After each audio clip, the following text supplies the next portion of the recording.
मनोज बड़ी तेजी से भाग रहा है, जैसे कोई उसका पीछा कर रहा हो। उसे एक पुरानी कोठी नजर आती है।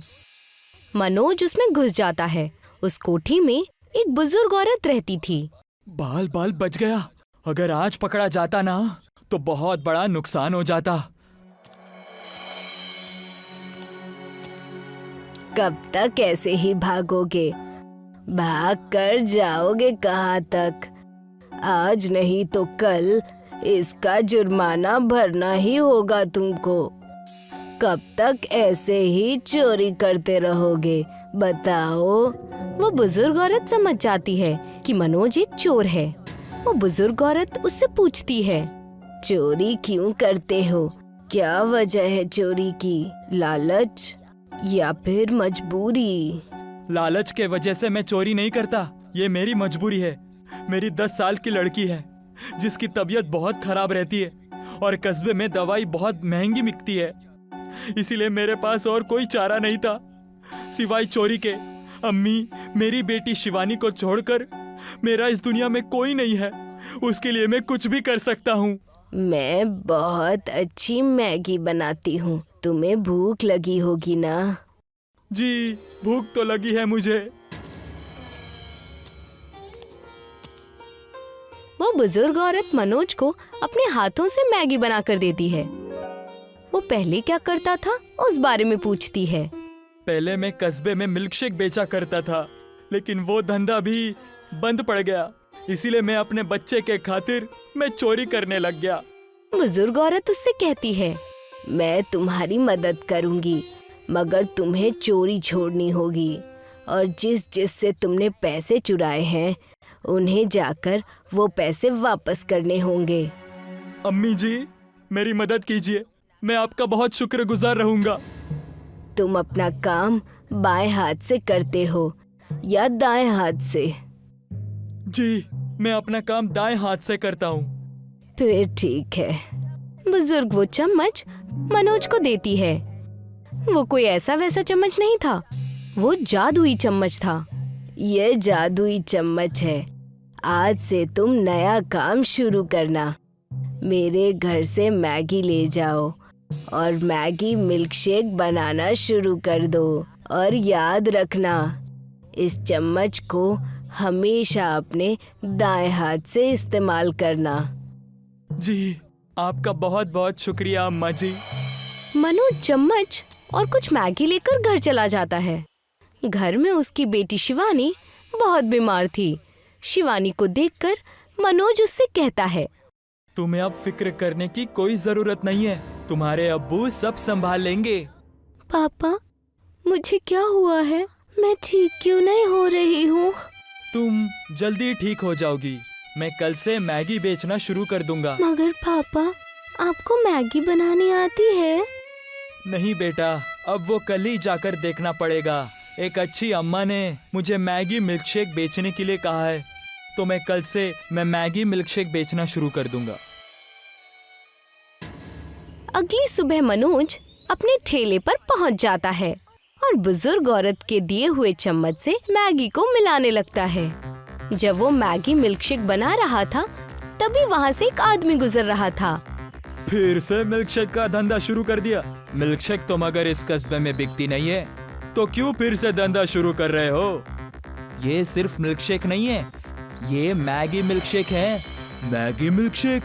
लाओ जरा मैं भी चख कर देखूं कि तुम कैसी मिल्कशेक बनाकर कस्बे में बेच रहे हो। हाँ, अभी देता हूँ। मनोज उस आदमी को मैगी मिल्कशेक का एक बोल देता है।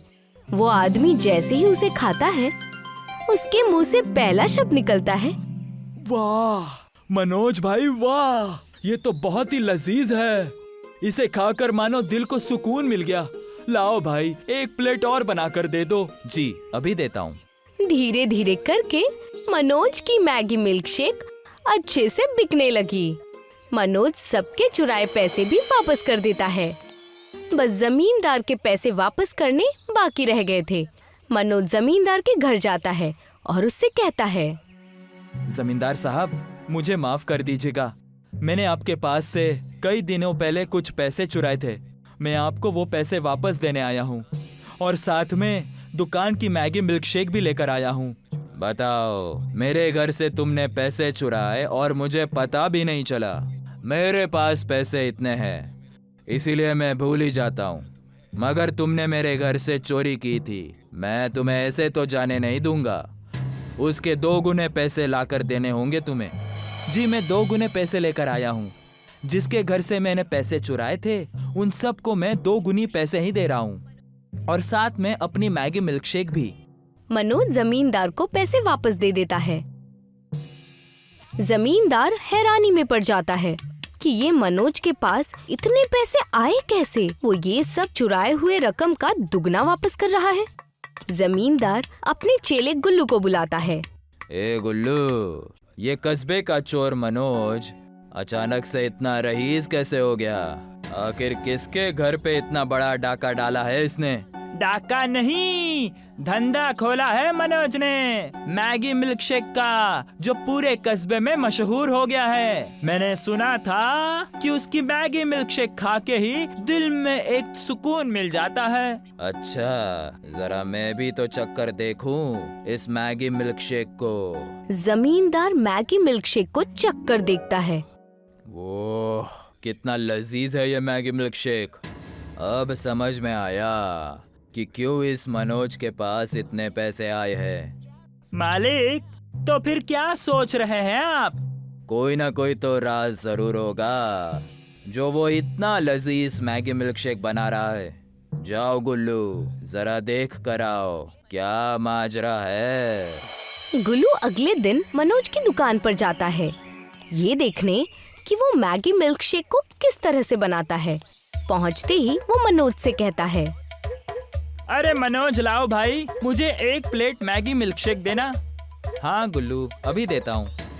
मनोज गुल्लू को 1 प्लेट मैगी मिल्कशेक देता है। मिल्कशेक खाते खाते गुल्लू मनोज से सवाल पूछता है। अरे मनोज भाई, एक बात बताओ, तुम इतनी लजीज जो मैगी मिल्कशेक बनाते हो, उसका राज क्या है भाई? उसका राज ये चम्मच है। ये जादुई चम्मच है। उस कढ़ाई का खाना बहुत ही लजीज हो जाता है। क्या है इस चम्मच में? मनोज गुल्लू को अपनी बेटी से लेकर उस बुजुर्ग औरत तक का सारा किस्सा बता देता है, और गुल्लू सारी बातें सुनकर जाकर जमींदार को बता देता है। तो ये माजरा है गुल्लू, मुझे वो चम्मच चाहिए। मैं खुद का मैगी मिल्कशेक का धंधा शुरू करना चाहता हूँ। तो मालिक, आपने आगे क्या सोचा है? हम दोनों उसके दुकान में जाकर उससे वो चम्मच चुरा लेंगे। चोर के घर पर चोरी। मालिक, आप तो बड़े चोर निकले। चुप रहो और रात होते ही मेरे साथ चलना। रात होते ही जमींदार और गुल्लू दोनों मिलकर मनोज की दुकान में घुस जाते हैं और उस चम्मच को ढूंढने लगते हैं। फिर तभी गुल्लू को वो चम्मच नजर आ जाती है। मालिक, ये देखिए, वो जादुई चम्मच यहाँ पर रखा हुआ है। तो देख क्या रहा है बुद्धू, उठा कर लेकर आ। अगली सुबह जब मनोज अपनी दुकान पर आता है तो वो देखता है कि वहाँ पर उसका चम्मच नहीं रखा होता है। वो हर जगह अपनी चम्मच को ढूंढता है, मगर उसे वो चम्मच कहीं नजर नहीं आता। आज पहली बार था जब उसकी बेटी उसके साथ दुकान तक चल कर आई थी। बेटा, मैंने यहीं पर वो चम्मच रखी थी, लेकिन मुझे वो चम्मच कहीं नजर नहीं आ रही है। कोई बात नहीं पापा, अब मैं ठीक हो चुकी हूँ पूरी तरह।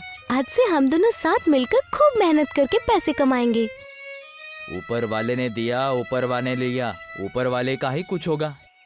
और दूसरी ओर जमींदार और गुल्लू दोनों मिलकर खुद की मैगी मिल्कशेक की दुकान खोलते हैं। मगर एक बात उनमें अलग थी। जमींदार और गुल्लू दोनों ही बाएं हाथ से अपना काम किया करते थे। बुढ़िया ने चम्मच देते वक्त मनोज से कहा था, अच्छा है तुम दाएं हाथ से काम करते हो, क्योंकि अगर बाएं हाथ से काम करते तो ये चम्मच उल्टा काम करता। औरत वहाँ से गुजरती है और जमींदार की मैगी मिल्कशेक को देखकर वहाँ पर रुक जाती है। अरे जमींदार साहब, आपने भी मैगी मिल्कशेक बेचना शुरू कर दिया? जी हाँ, पूरे कस्बे में सबसे बेहतरीन मैगी मिल्कशेक मैं बनाता हूँ। उस मनोज से भी अच्छा। अगर ऐसा है तो मुझे भी खिलाइए ना ये मैगी मिल्क शेक।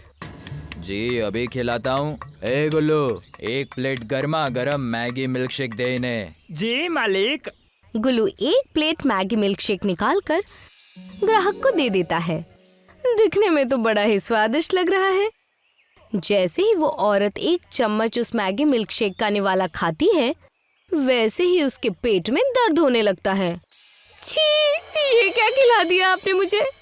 इतना गंदा मैंने पहले कभी अपनी जिंदगी में कुछ नहीं खाया। अब जमींदार होकर अपने ग्राहकों को इतना गंदा खाना खिलाते हो। अरे गुल्लू, जरा मुझे चखने के लिए देना। उसे खाते ही वो गुल्लू से कहता है, छी गुल्लू, तुमने बनाने के बाद इसे चखा नहीं था क्या? जब ये सब हो रहा था तभी वहाँ पर प्रधान और मनोज आ जाते हैं और जमींदार से कहते हैं, जमींदार, जिस चम्मच को तुम इस्तेमाल कर रहे हो वो चम्मच मनोज का है। उसे वो चम्मच वापस कर दो।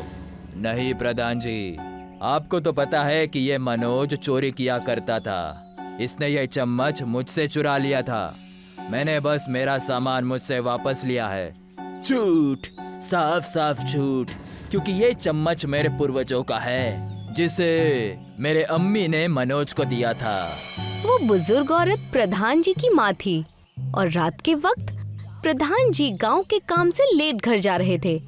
तभी उन्होंने जमींदार और गुल्लू को मनोज की दुकान से बाहर निकलते हुए देखा था।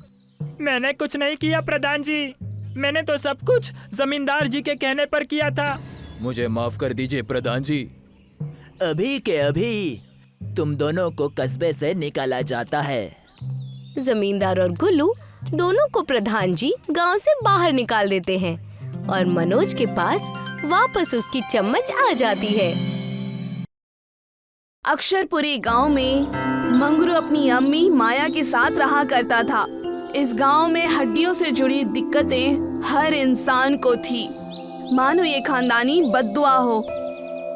मंगरू अपनी 60 साल की अम्मी को व्हील चेयर पर बिठाकर बढ़ई के दुकान पर ले जा रहा था। क्या हाल चाल है मंगरू? आज अम्मी जी के साथ यहाँ कैसे आना हुआ? वो भैया, आपने ये जो व्हीलचेयर हमें दी है ना, ये कुछ ठीक नहीं है। अभी महीना भर भी नहीं हुआ इसे बना के और ये फिर खराब हो गई। अरे पूरा कस्बा भी तो यही इस्तेमाल कर रहा है। तुमने ये खरीदी थी 2 साल पहले, तो अब खराब तो होगी ना।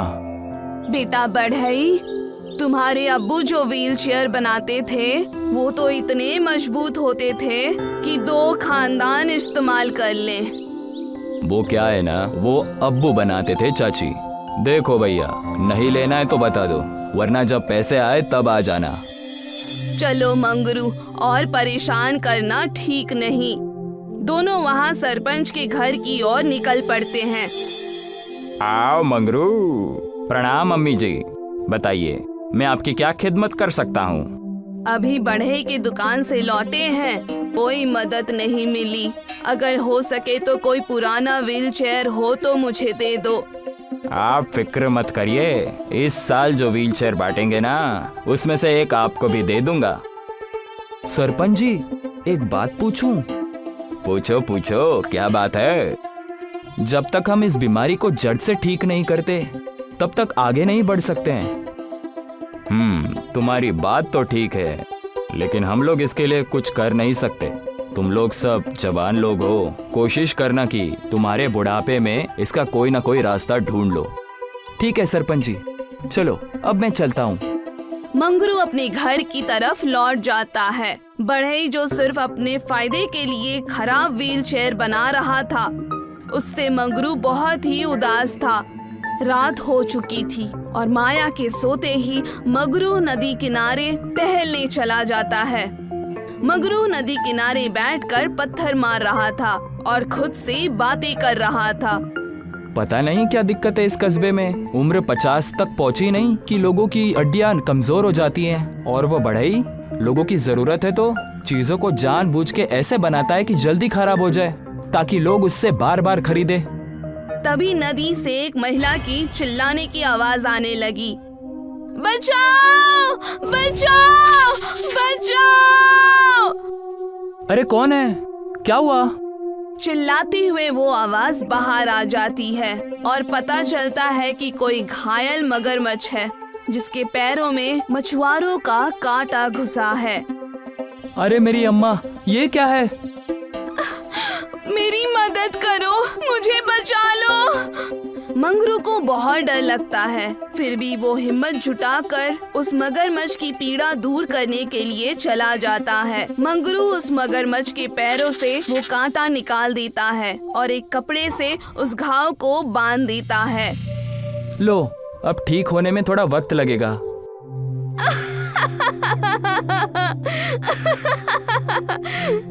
तभी वो मगरमच्छ एक सुंदर जल कन्या के रूप में परिवर्तित हो गई और मंगरू से मुस्कुराकर कहने लगी, मैं एक जल परी हूँ। मुझ पर एक बहुत ही बड़ा श्राप था। मैंने अपने रूप के अहंकार में ही एक ऋषि को बुरा भला कहा था और उनका अपमान किया था। तब से उन्होंने मुझे एक श्राप दिया था कि मेरा भयानक मगरमच्छ जैसा चेहरा हो जाएगा और कोई एक बहुत दयालु और नेक इंसान होगा जो कि इस रूप को देखकर भी मेरी मदद करेगा। अब मैं श्राप मुक्त हो पाऊंगी। साहस, धीरज, शील सब है तुम में। इन सब गुणों से खुश होकर मैं तुम्हें इच्छा मांगने का अवसर देती हूँ। मैं अपने लिए कुछ नहीं चाहता देवी, पर आप यदि चाहे तो इस कस्बे में जो बीमारी लगी है हड्डियों की, वो मिटा दे तो ठीक रहेगा। जैसी तुम्हारी मर्जी। ठीक है, तथास्तु। तुम्हारे घर के पास एक कुआं आ जाएगा। उस कुएं में दूध से बनी चीजें तुम अपनी इच्छा से निकाल सकते हो। पर उससे कस्बे की मदद कैसी होगी देवी? दूध हड्डियों के लिए पहले से ही फायदेमंद है, मगर ये ताकती दूध, चाहे इससे पियो या फिर इसके आसपास रहो तो सारी दिक्कतें जड़ से खत्म कर देगा। ध्यान रहे मगरू, ये तुम्हारे गुण देखकर मैंने दिया है। इसका इस्तेमाल सिर्फ तुम्हारी इच्छा से ही हो सकता है। अब मैं जाती हूँ, खुश रहो। मगरू बड़ी खुशी से अपने घर पहुँचा और पाया कि वहाँ पर एक कुआं है और उसमें सफेद दूध है। जय हो देवी की। अगले दिन मगरू पंचायत बुलाता है और सभी मगरू के घर के बाहर खड़े रहते हैं। वहाँ गांव के लोगों के साथ सरपंच, बढ़ई और सोमनाथ मिस्त्री भी मौजूद था। आप सभी का स्वागत है। मैंने आपको एक जरूरी काम से बुलाया है। सुनने में तो बहुत जरूरी लगता है, पर आखिर बात क्या है? जिस हिसाब से बता रहे थे उतनी ही जरूरी बात हो तो अच्छा होगा। अपना कीमती वक्त यहाँ जो दे रहा हूँ। हाँ भाई, बिल्कुल जरूरी है। ये जो कुआं दिख रहा है ना, एक जलपरी ने कस्बे की हालत देखकर ये दूध का कुआं दिया है। ये मेरे हिसाब से जो भी दूध के चीजें मैं इस कुएं से निकालूं, उसके इर्द गिर्द रहकर पूरे कस्बे की हड्डियां ठीक हो जाएंगी और ये पुश्ते वाली बीमारी गायब हो जाएंगी। मजाक है क्या? ये जरूरी बात थी जिसके लिए तुमने सबको बुलाया। मैं जानता हूँ कि ये वरदान और श्राप की बातें मानना मुश्किल है। आप लोग खुद उस कुएं के दूध से दूध को चख कर देख लीजिए। मंगरू की बात सुनकर सभी गांव वालों ने कुएं में झांक कर देखा और पाया कि सही में उसमें दूध है। सब चकित रह गए। फिर मंगरू ने बाल्टी से दूध निकालकर सबको दूध पिलाया। मेरी उम्र भी बुढ़ापे को पार करने वाली थी, जा वो हड्डियां जवाब दे दे, पर इस दूध को पीते ही थोड़ा असर जरूर महसूस हुआ। हाँ प्रधान जी, आप बिल्कुल ठीक कह रहे हैं। अगर हम मंगरू की बात मान ले तो हमें इस पुश्तैनी बीमारी से छुटकारा मिल जाएगा। हाँ सोमनाथ, और मैंने इसीलिए तुम्हें बुलाया है। मैं चाहता हूँ कि हम सब मिलकर हर घर को इस दूध से बने हुए पनीर से बनाएं। मेरे हिसाब से ये पनीर के रूप में बाहर आएगा और भरा हुआ रहेगा। ठीक है मंगरू। सभी बड़े खुश थे और अगले ही दिन सब मिलकर घर में पनीर बनाने लगे। मानो गांव में एक खुशी की नई लहर आई हो। मानो गांव के लोगों में एकता का जन्म हुआ हो। हर कोई देखना चाहता था कि पुश्तों से चली आ रही इस बीमारी का कैसा होगा और वो कितना सुगम होगा। मिस्त्री और सरपंच मगरू के घर बैठे थे। माया भले ही डंडे की मदद से चल रही थी, पर अब वो चल पा रही थी। सिर्फ 2 महीनों में इतना सुधार हुआ है कि पूछो मत। हाँ सरपंच जी, अगर सब ठीक रहा तो सिर्फ 2 साल में ये दिक्कत जड़ से खत्म हो जाएगी और आने वाली पीढ़ी को कभी दिक्कत ही नहीं होगी। पर एक बात ध्यान में रखिएगा कि वो बढ़ई, उसने मेरी नाक में दम करके रखा है। कहता है कि मैं कस्बे की मदद ना करूं, बचपन की दोस्ती की कस्में देना और उसके काम नहीं बना तो रिश्ता खत्म करने की धमकियां देने लगा। ये तो फिक्र की बात है। आखिर वो ऐसा क्यों कर रहा है सरपंच जी? तुम भोले हो बेटा मंगरू, इसीलिए समझ नहीं पा रहे हो। अगर सबकी दिक्कतें खत्म हो जाएंगी तो उसका धंधा तो चौपट हो जाएगा ना। मगरू कुछ सोचने लगा, पर उसने जवाब नहीं दिया। कुछ कहते क्यों नहीं मंगरू? अगर कोई बात है तो हमें बताकर मन हल्का कर लो। नहीं, शायद हमें कुछ करने की जरूरत ही नहीं। पर वो क्यों? अगर असल में बढ़ई कुछ करने की कोशिश करेगा तो हम भी समझ जाएंगे। मैं बढ़ई पर अभी भरोसा रखना चाहता हूँ, और अगर कोई दिक्कत आई तो उसका असर कस्बे पर नहीं होगा। ठीक है, जैसा तुम कहो मंगरू। सब अपने घर चले गए और मगरू गांव में दूध बांटने निकल गया। देखते ही देखते शाम हो गई। बड़े ही कुएं के पास एक बाल्टी में कुछ लेकर खुद से बातें कर रहा था। आया बड़ा मेरा धंधा चौपट करने वाला। लोगों का नेता बनने का बहुत शौक है ना? ये सारा केमिकल डालकर इस पूरे दूध को खराब कर दूंगा, फिर देखते हैं। बड़े ही पूरी बाल्टी कुएं में खाली करने लगा था। तभी अचानक उसी कुएं के ऊपर वही सुंदर जल कन्या प्रकट हो गई। इस दुनिया में कर्मों का बड़ा खेल है। चाहो या ना चाहो, जानकर करो या अनजाने में, पर कर्म करे बिना जिंदगी नहीं चलती। कौन हो तुम और कहना क्या चाहती हो? कहना मैं ये चाहती हूँ कि अगर कर्म करने ही हैं तो अच्छे करो, वरना खराब कर्मों का प्रतिफल बहुत ही कड़वा होता है। अच्छा, बड़ी बड़ी बातें मत करो। कौन देगा मुझे सजा? तुम्हारी भ्रष्ट सोच और कर्मों का एक ही उपाय है। मैं तुम्हें ये बद्दुआ देती हूँ कि तुम्हारी हड्डियाँ लचीली हो जाएंगी और तुम खुद का वजन भी नहीं उठा पाओगे। तब तुम्हें समझ आएगा कि जिन लोगों को ये परेशानी है वो कैसे झेलते हैं। और ये बद्दुआ तभी टूटेगी जब कोई इंसान जो कि बिल्कुल भ्रष्ट ना हो और नेक हो, वो तुम्हारी मदद करेगा। वो तुम्हारी करतूतों को जानकर भी माफ कर देगा। वड़ई किसी लचीली चीज की तरह जमीन पे गिर गया और जल कन्या वहां से गायब हो गई। बचाओ मुझे, बचाओ, कोई बचाओ, बचाओ मुझे। मंगरू तभी सोमनाथ के साथ वहां पहुंचा और देखा कि वड़ई किसी लचीली वस्तु की तरह जमीन पर गिरा हुआ है। अरे भाई बढ़ई, ये क्या हुआ तुम्हें? भैया बचा लो, मुझे माफ कर दो, इस श्राप से मुक्त कराओ। पर तुमने ऐसा किया क्या है? वो बड़ई रोते रोते सारी बातें बताता है। सोमनाथ बड़े गुस्से में कहता है, लेकिन तुम्हारा काम माफ करने जैसे बिल्कुल नहीं है। माफ कर दो, माफ कर दो भाई, माफ कर दो। तुम्हें यह समझना होगा कि खराब होने के कारण तुम्हें यह श्राप मिला है। लोगों की दर्द का फायदा तो तुमने उठाया ही, लेकिन जैसे ही वो दर्द से दूर होने लगे तो फिर तुमने उन्हें फिर से उस दर्द में झोंकने की कोशिश की। मैं जानता हूँ, मैं समझता हूँ। जब खुद पर बीतती है तब समझ में आ रहा है मेरे अब्बू लोगों की इतनी मदद क्यों करते थे। ठीक है, मैं बिना किसी शर्त के तुम्हें माफ करता हूँ और उम्मीद करता हूँ कि तुम्हारे अंदर का इंसान जाग जाए। तभी वड़ई ठीक हो गया और हाथ जोड़कर मगरू को प्रणाम करने लगा। इस रहस्य के कई सालों बाद गांव की ये पुश्तैनी बीमारी बिल्कुल ठीक हो गई।